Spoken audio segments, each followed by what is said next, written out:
Hi, എല്ലാവർക്കും നമസ്കാരം. കൊടൈക്കനാലിലൊരു നല്ലൊരു പ്ലേസ്, നല്ലൊരു റിസോർട്ട്, നല്ലൊരു ക്ലൈമറ്റ്,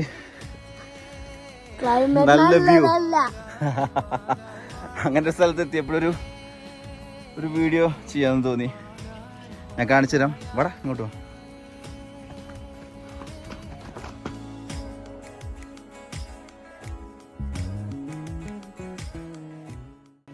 ഇതൊക്കെ നല്ല വ്യൂ ആണ്. പക്ഷെ കോട വന്നതിൻ്റെ പേരിലൊന്നും കാണുന്നില്ല. അടിപൊളി, സൂപ്പർ.